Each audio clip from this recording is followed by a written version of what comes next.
Shalom saudara-saudara yang dikasihi oleh Tuhan.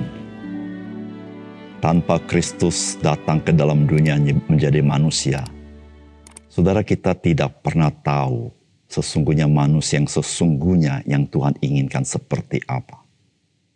Tetapi dengan kedatangan Yesus Kristus menjadi manusia yang sejati, maka kita boleh bisa melihat bagaimana sesungguhnya kita harus hidup sebagai manusia. Saudara, Kristus datang sebagai manusia untuk menanggung dosa kita.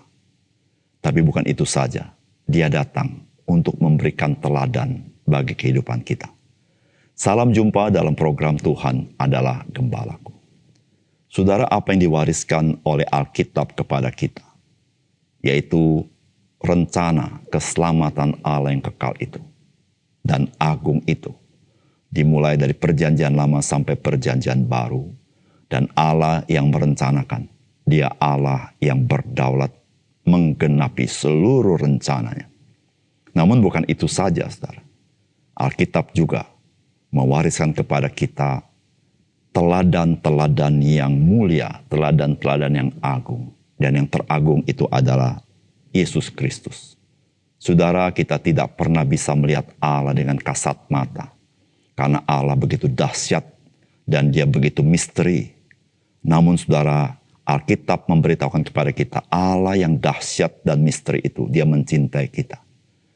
Dan bukti kecintaan Dia kepada kita adalah Dia menyatakan diri dengan datang ke dalam dunia, firman menjadi manusia, yaitu Yesus Kristus. Saudara, Yesus Kristus memberikan nyawanya dan juga memberikan keteladannya untuk diwariskan kepada kita. Dan kita harus belajar untuk mewariskan ke generasi selanjutnya sebagai tongkat estafet orang-orang kudus untuk memberitakan Injil dan menjadi kesaksian bagi dunia ini. Saudara, mari kita membaca 2 Timotius pasal 1 ayat 1 sampai 5. Dari Paulus, Rasul Kristus Yesus oleh kehendak Allah untuk memberitakan janji tentang hidup dalam Kristus Yesus. Kepada Timotius anakku yang kekasih, kasih karunia rahmat dan damai sejahtera dari Allah Bapa dan Kristus Yesus Tuhan kita menyertai engkau. Aku mengucap syukur kepada Allah yang kulayani dengan hati nurani yang murni, seperti yang dilakukan nenek moyangku, dan selalu aku mengingat engkau dalam permohonanku, baik siang maupun malam. Dan apabila aku terkenang akan air matamu yang kau curahkan, aku ingin melihat engkau kembali supaya penuhlah kesukaanku. Sebab aku teringat akan imanmu yang tulus ikhlas, yaitu iman yang pertama-tama hidup di dalam nenekmu Lois dan di dalam ibumu Eunike, dan yang aku yakin hidup juga di dalam dirimu. Saudara yang dikasihi oleh Tuhan, hari ini kita memulai perjalanan iman kita bersama surat 2 Timotius. Surat ini ditulis oleh Rasul Paulus, dikirim kepada anaknya yang kekasih, anak rohani, yaitu Timotius yang menggembalakan gereja di kota Efesus. Saudara, surat ini kemungkinan ditulis tahun 64 atau tahun 65 Masehi. Saudara, Rasul Paulus menulis surat ini ketika dia berada di tahanan untuk kedua kalinya. Yang pertama kali catat di dalam Kisah Para Rasul bagian terakhir. Saudara, surat ini adalah surat terakhir sebelum Rasul Paulus akhirnya meninggal sebagai martir dari Yesus Kristus. Saudara, tentu surat ini sangat berharga bagi kita sebagai orang-orang percaya yang hidup di zaman akhir. Dalam suratnya ini Rasul Paulus telah bersedia menjadi martir Kristus. Meskipun demikian, dia tetap menggunakan waktunya untuk memberitakan berita hidup yang ada di dalam Yesus Kristus. Saudara, apakah pesan firman Tuhan bagi kita? Saudara, yang pertama, Tuhan memanggil kita sebagai orang percaya untuk memberitakan janji tentang hidup di dalam Yesus Kristus. Saudara, firman Tuhan berkata dari Paulus, Rasul Kristus Yesus oleh kehendak Allah untuk memberitakan janji tentang hidup dalam Kristus Yesus.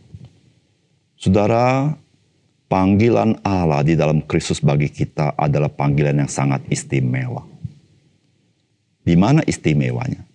Saudara, kita dipanggil memberitakan akan hidup yang kekal itu, yang ada di dalam Yesus Kristus. Janji yang istimewa yang Tuhan sudah genapi dengan mati di atas kayu salib.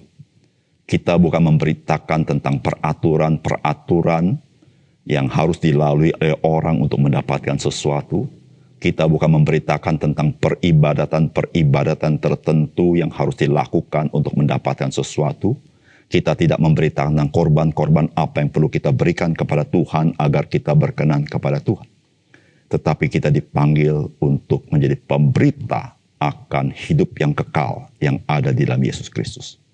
Saudara, menjadi pemberita akan hidup kekal dalam Yesus Kristus adalah pekerjaan yang urgen, yang signifikan, yang berarti, dan bernilai kekal. Saudara, sadarkah kita sebagai orang percaya, engkau dan saya, adalah orang-orang yang sangat penting bagi orang lain. Karena setiap manusia, saudara, dia hanya sementara hidup di dunia ini. Satu kali dia harus meninggalkan dunia ini. Saudara, jikalau mereka tidak mendapatkan hidup yang kekal di dalam Kristus, mereka ada di dalam kebinasaan. Saudara, betapa panggilan Tuhan ini. Sebuah panggilan yang tidak main-main. Mari saudara, kita menjadi seperti Rasul Paulus, menjadi pemberita akan janji tentang hidup yang ada di dalam Kristus. Saudara, ketika orang menerimanya, dia pasti bersyukur atas pelayanan kita sekalian. Yang kedua, saudara, mari kita mewariskan pelayanan sebagai orang percaya dengan penuh kemurnian. Saudara, firman Tuhan berkata begini, aku mengucap syukur kepada Allah yang kulayani dengan hati nurani yang murni seperti lakukan nenek moyangku. Dan selalu aku mengingat engkau dalam permohonanku baik siang maupun malam. Ayat 5. Sebab aku teringat akan imanmu yang tulus ikhlas, yaitu iman yang pertama-tama hidup di dalam nenekmu Lois dan di dalam ibumu Eunike, dan yang aku yakin hidup juga di dalam dirimu. Saudara, apa yang engkau dan saya wariskan sebagai orang percaya kepada generasi selanjutnya? Tentu yang kita wariskan adalah iman di dalam Yesus Kristus. Namun saudara, iman yang seperti apa? Saudara, Alkitab mengatakan Rasul Paulus mengucap syukur kepada Allah, di mana dia melayani dengan hati nurani yang murni, sebagaimana dilakukan nenek moyangnya.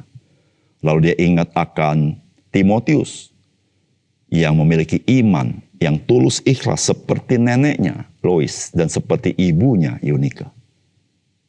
Saudara, betapa berharga warisan ini, bukan?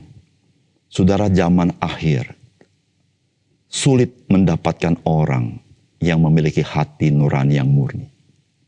Sulit hidup untuk tulus, ikhlas di dalam hidup ini. Saudara,